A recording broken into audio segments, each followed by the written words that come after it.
Here's what we're going to do today. We're going to take the new Gemini Advanced model from Google that just came out and do a side-by-side test with OpenAI's Chat GPT-4. So this is the paid version of both of these.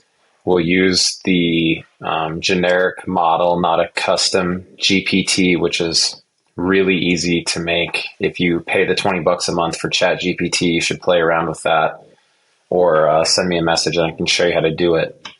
And what we're going to do is we're going to take some prompts and give it the exact same prompt in the context of a teacher.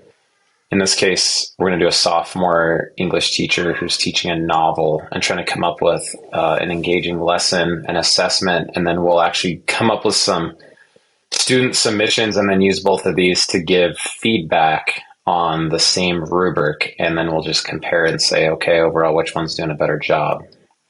So first thing we're going to do is take a prompt. We're a 10th grade English teacher.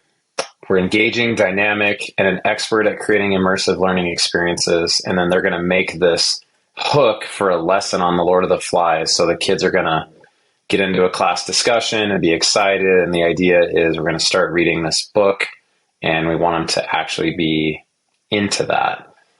So we're going to take the exact same thing and we're going to go paste, submit, submit.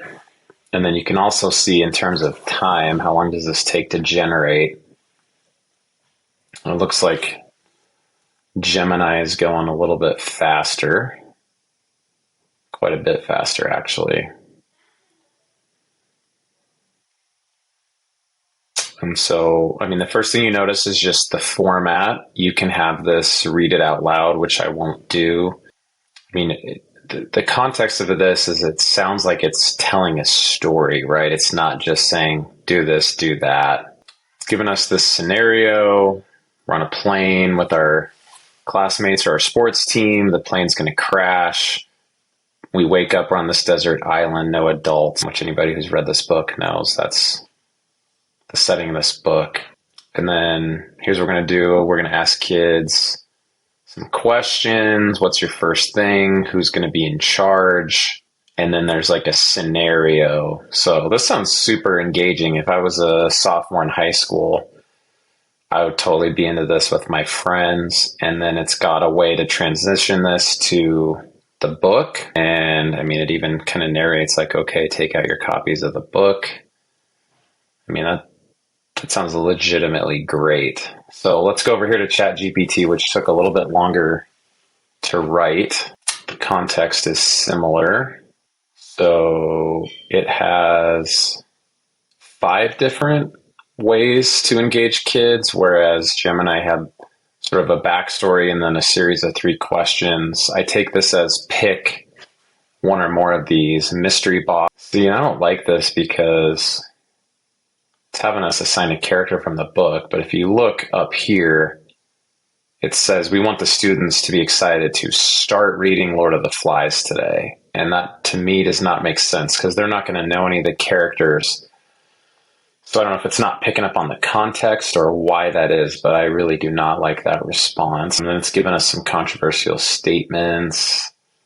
You know, divide the class into 2 groups, let them debate. It's not very structured. Question jar. I mean, these are pretty bland and generic. And then it gives us some ideas to make this exciting, like a teaser trailer, visual imagery, and then connecting it to the real world. I mean, I would say on this one, if I was an English teacher, I would totally take this Gemini over what Chat GPT. Not that this is bad, but none of this is really exceptional. So let's go to the second question. And I think this one's going to be a little bit harder. So same context, right? You're a 10th grade English teacher. You're doing this book. Now let's have it come up with a summative assessment. So kids finish the book. I want to know if they read it and can apply what they learn. We're going to give them 3 prompts for their assessment and let them pick 2. We want the questions to use higher order thinking skills.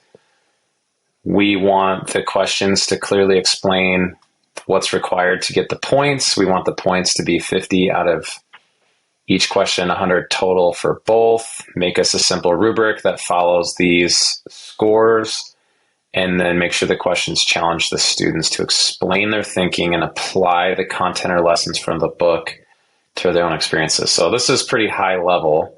Let's paste that in to both. I'll try to hit paste at the exact same time or closer than I did last because Chat GPT was quite a bit slower. So let's go send.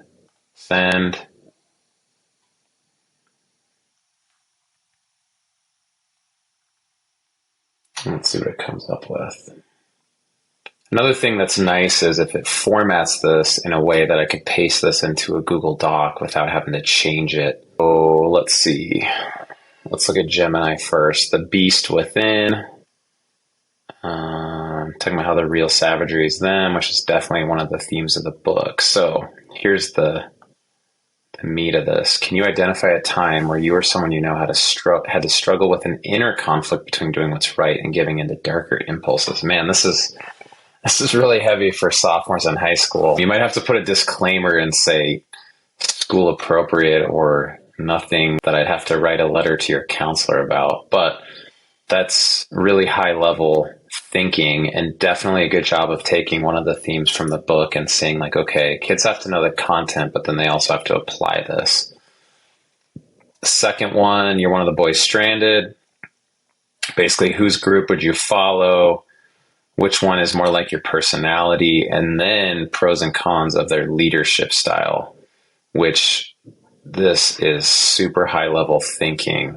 There's no way a kid could do this if they just spark noted or read a summary of the book and then connect it to the leadership styles you see at your school or within your community. Man, that's awesome. So you could say this guy, because he's like our principal or like our mayor or my basketball coach. These are phenomenal questions. So expectations, here's what you need. That's great. Rubric, great. It's even kind of telling us, make sure you give this to kids ahead of time. And that we're going to measure understanding, not just writing ability. I mean, I would say these are great. I guess the third one we kind of skipped. The conch, Piggy's glasses, and the painted faces each hold a symbolic power. Choose one. I like how that gives kids a choice. And really the context of this is if they pick 2 out of 3 and go, the symbolism question, that's not really my cup of tea. I want the leadership and the inner struggle. Then they feel like they have a choice. So I would say that's A+. Now let's go over to Chat GPT. It starts with the objective. It's kind of repeating back what we gave it. Here's these prompts, pick 2. It kind of gives us an overview of the point. So this first one, let's move this over. The thin veneer that separates civilization from savagery. Reflect on the journey of the characters from civilized boys to savages, and then choose 2 and have them analyze how their transformation illustrates this theme. Then connect the theme to a real world event or situation that demonstrates a similar conflict. Wow, that's really high level. It's doing the points a little bit different, not necessarily worse, but it's saying if you check these boxes, you get this many points. So, I mean, that could definitely work. Second question, leadership and power. So pretty similar to the second question from Gemini. Applying observations to a leadership experience. How do these insights? I mean, yeah, that's similar. It's good for sure. The points, checking boxes gets you this many. It's really solid. Symbolism, it's weird. You're getting kind of the same themes. But let's look at the rubrics because we're going to use these and then generate a student response. I mean, this one's Chat GPT is probably a little bit more in depth. I would say this one's closer. I would give it to Gemini just because of the formatting, and I like the overall rubric instead of each question has 20 points here, 20 here, 10 here. That's just how I write rubrics, but they're both good. So we're going to take a sample and write, let's do like a basic and an advanced response to these 3 questions. And then see, here's kind of the big step is, okay, can you give feedback, score it, and justify the score to your students? So here's how we're going to decide. Going into this last question, Gemini's definitely ahead. The first prompt, just coming up with the hook, it was the clear winner. Chat GPT was a little bit closer with the assessment, but I'd still say Gemini's winning. So here's what we did is new prompt, and this is a lot of text, so we'll make sure they can both handle this. But here's the student's response. Here's the rubric. It's like a decent, should be on the proficient or basic end. So we want it specific, critical, and clear. And we want to focus on the student's level of understanding of the content of the book, how well they can use evidence to support their claim, and how clearly they answer the prompt. They're not just typing about the book. We want to score it, justify the score with specific examples of why they got that score. And then here's where we'll make it fun. Let's make all the feedback in bullet points. Each bullet point has a relevant emoji. Let's see if it can do that. And then work in occasional Taylor Swift lyrics that are actually applicable to the feedback. So this is really high level. We're going to copy that in the same context. We're going to go paste. Looks like GPT can handle all of that. Let's go to Gemini. Let's paste. It looks like it can handle all of that. And let's try to send them at the same time, roughly. 3, 2, 1, go. Seems like Chat GPT starts faster or sooner. And then Gemini, once it gets going, is definitely going faster. So the biggest thing is, let's just compare the score, right? Because they both have the exact same rubric. They have the same prompt.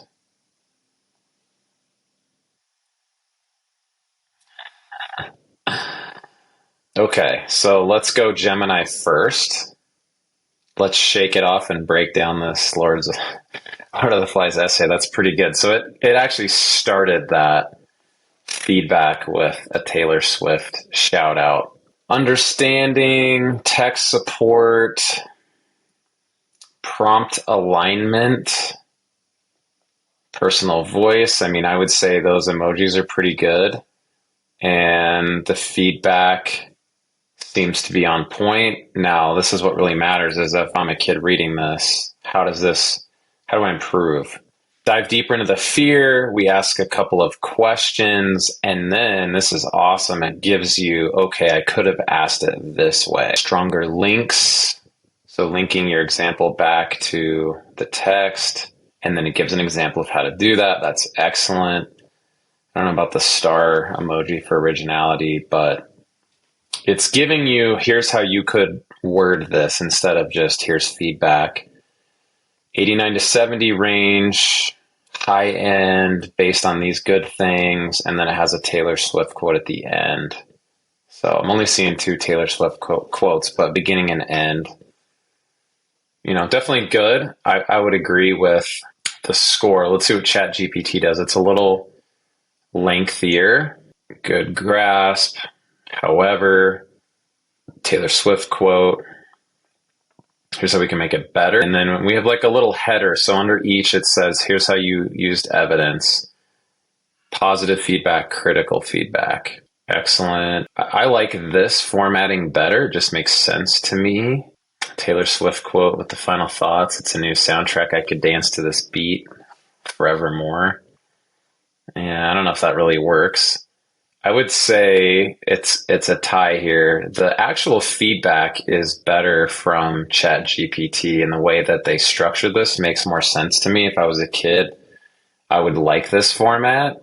I do like how Gemini gave examples of you could put it this way, and Gemini did a better job with Taylor Swift lyrics than Chat GPT did. But overall, I would say Chat GPT does a better job here.